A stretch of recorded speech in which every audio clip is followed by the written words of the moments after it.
day working on planes. Goodness gracious. Hey, Andy, what's going on? Hey, Hey, you got a plane that you could take me somewhere? you're not really supposed to be on. See, it's a But restricted you work area. at the airport and I know you, so it's okay. You have a plane you could take me somewhere? Well, where to? I got to go to New York.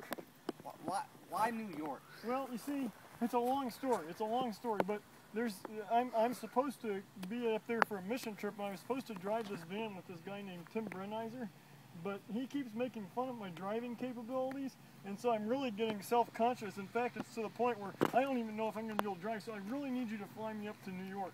Can you please take me? You got something that'll work today? Wait a minute. You're Charlie Bayless from On the Road with Tim and Charlie. No, you're supposed to make video blogs all the way up there. I was Me? following you on your Facebook You know, page. You found out. You must have.